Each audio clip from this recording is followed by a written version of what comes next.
Good morning. Welcome to Village in Motion. Today is Tuesday, August 20th, 2019, one of the hottest days of the year. And we're here nice and cool inside the studio with Donna Epps from Garden Ridge. Well, good morning. Good morning. Did you melt on your way over here? I actually got a ride. Oh, good for you. It occurred to me this morning that, we have, later this week, we have Eat a Peach Day. I think we should title today, Drink a Lot of Water Day. Yes. We could sound Boston, have a drink a lot of water. How about that? Yeah, but it's really, really important for everyone to, even if you don't feel thirsty, drink some water. Just moving around inside, we're still needing that water today. That is the best tip that we could give anyone today. There you go. We hope everyone will stay cool. Don't go outside if you don't have to.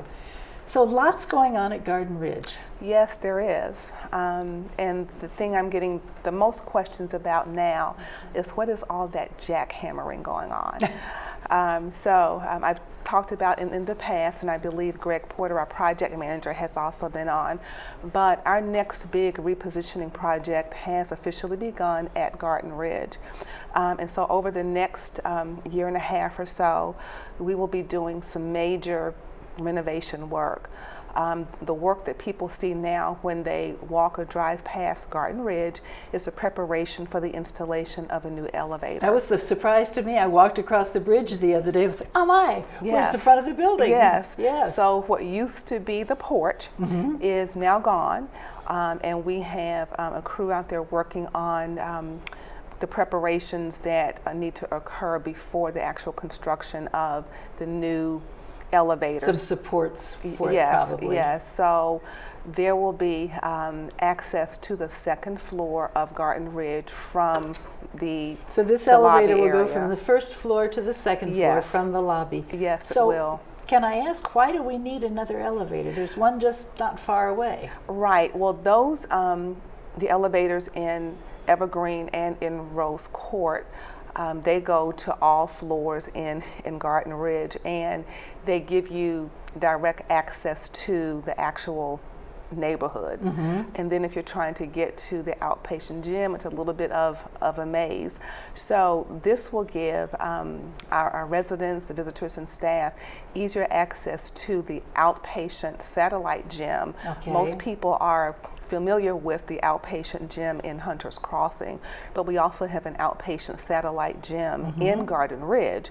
And by regulation, when you have a skilled nursing facility, the outpatient gym and the inpatient gym cannot be the same structure, and you can't, or you can't intermingle inpatient residents who are getting rehab services with folks that need the outpatient services. So that's one. That's interesting. Right, and so it just gives people easier access. So we have two different gyms at Garden Ridge? Yes. I didn't know that. I've seen the one there on the second floor. Yes, and they're both on the second floor, but there is an outpatient satellite gym currently in Garden Ridge. Okay. And so all of that is being redone as well with the current repositioning project. Also, we have our employee health and wellness center in Garden Ridge as well, and it would also give staff members easier access to get to that as well. And those other two elevators are very busy, so this will be helpful. Yes, they are extremely busy, used by residents, families, staff, and caregivers, and so it will be very well used. Good. And so currently we also have some demolition work going on the Rose Court side of the building. So that's it. Am I walking up to the building? This is on the right side. Yes. Okay. Yes. And so all of those rooms in Rose Court will either get a significant refresh, or they will have a pretty major renovation done on those rooms as well. Because so those floors already had their common areas refreshed. Yes. Yes. Right. So now we're going dining. back and looking at the rooms themselves. Yes. And so at the end of the project, the Rose Court rooms and the common areas will closely resemble what we have in Dogwood Commons. And so we started this process months ago where we did move residents out of the entire North Stack on Rose Court 2, 3, and 4. Okay. And then Rose Court 1 won't require as much work, so we are preparing to move those residents for about 4 to 6 weeks at a time. But floors 2, 3, and 4 will take a longer time because, for example, we're making 3 rooms into 2. I was just going to ask Yes. that question. These are some of the rooms that had shared bathrooms, or Right. So each room will have its own bathroom. good. So that is the actual work that will start very soon. But they are doing some demolition work right now. We've moved all of the furniture out of those spaces. And that's really to match what the market has right now. Yes. At the time Green Spring was built and Garden Ridge was built, other facilities had shared bathing facilities, but now the market has changed and we're catching up with the Yes. market. So I have a question. At yesterday's Coffee with the Executive Team, we were given the numbers that Garden Ridge is full 90-some%, which is wonderful. But I'm thinking, well, if all these rooms are empty, but that number, that percentage reflects the number of available rooms. Yes, because those rooms that are under construction are not available to be occupied, so we take those offline. And That makes sense. so they're not counted in our total available rooms. Okay. And when all this is finished, how many rooms will we have? I know it's not a lot more rooms because of combining rooms. Right, so it's a net gain of about 15 rooms, but our model is changing. So we will have fewer skilled nursing rooms, and that includes our short-term rehab and our long-term care rooms, and we will have more memory care and more assisted living apartments at the end of the project. And actually, at one of our next Village in Motion shows, I'll have the project manager, Greg Porter, with me. Good. So that we can go over that in a little bit more Good. detail for you. So we'll have more of some kinds of rooms and fewer of other kinds of rooms. And again, I assume that's what the market is. Right. You know, there's no reason to have a lot of rooms if we don't have people wanting to move into those rooms. Right, and actually what the trend has been is people are more and more aging in place. So we do have a greater need for assisted living apartments, and I guess about a year and a half ago, the regulations actually changed so that there is a different level of care that can be accommodated in assisted living now. And so we already made A that higher change. level of care? Yes. Okay.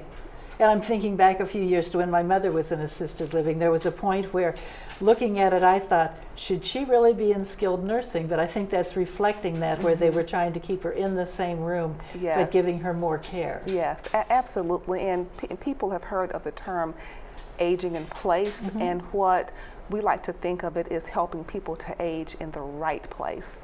And so Well said. Right, and so therefore there is a need to have more assisted living and even memory care apartments as well. And so at the end of this, we will have more assisted living and memory care apartments available for That's good. our residents on campus. It's, in my opinion, it's all fine and dandy to say, oh, I'd like to stay in my own home.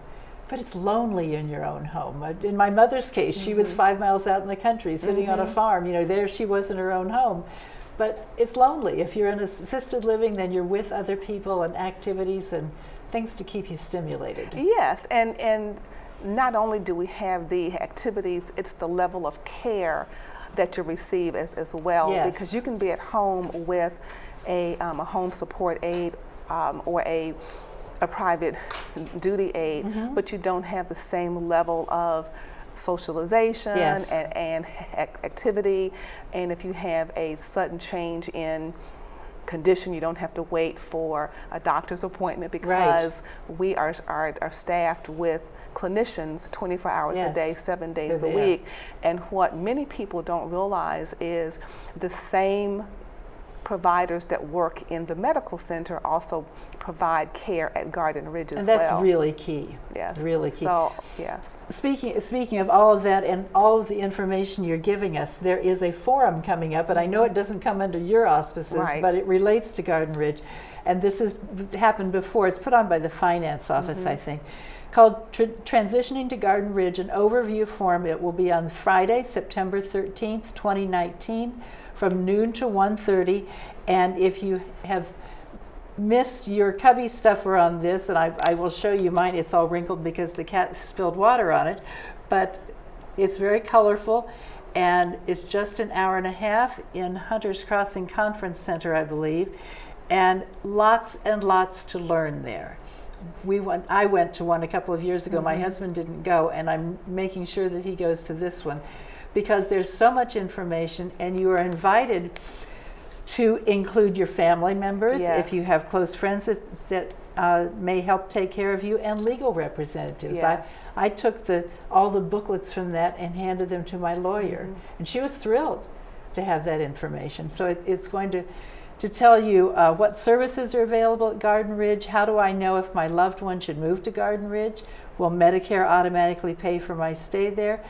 All kinds of questions. They have several speakers on the program, and it's very well put together. Yes, and I encourage people to go to that forum and to communicate with your family members, your legal representatives before you actually need the services. Yes. Because there are many times where someone's condition has changed, where they need the higher level of care, and their family members really don't know anything. What to do. Exactly. Yeah. They don't It's fine know. for you to go, but if those caring for you don't Yes, know. and that is so important because Good. your family members may not know about your resident and care agreement. They may not know Yes. about the how to transition to Garden Ridge and the different levels of services.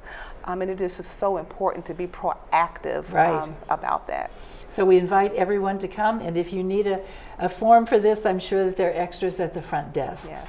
Donna, thank you for joining us today. Thanks for Well, the thank update. you. Lots of good information. Thank you, and I just want to put a plug in for our Alzheimer's Walk. Oh, yeah, I which, forgot about yes, that. which is September 29th. We had an error on the slide in Coffee with Execs that has since been corrected, and the contact person for the entire campus is Renee Budd, who is our programming manager, and all of that contact information is on the slide that will be made available. And I think it's a 5K walk. It's not Yes. It's not terribly long. No, Yes. it's not. It's yes, and we're actually partnering with Ashby Ponds this year, so we'll have one Good. table, one team for the Alzheimer's Walk on September So if 29th. you're interested in joining in for that, contact Renee. She can give you all the information. Yes, and so you can get your T-shirt ordered. There you go.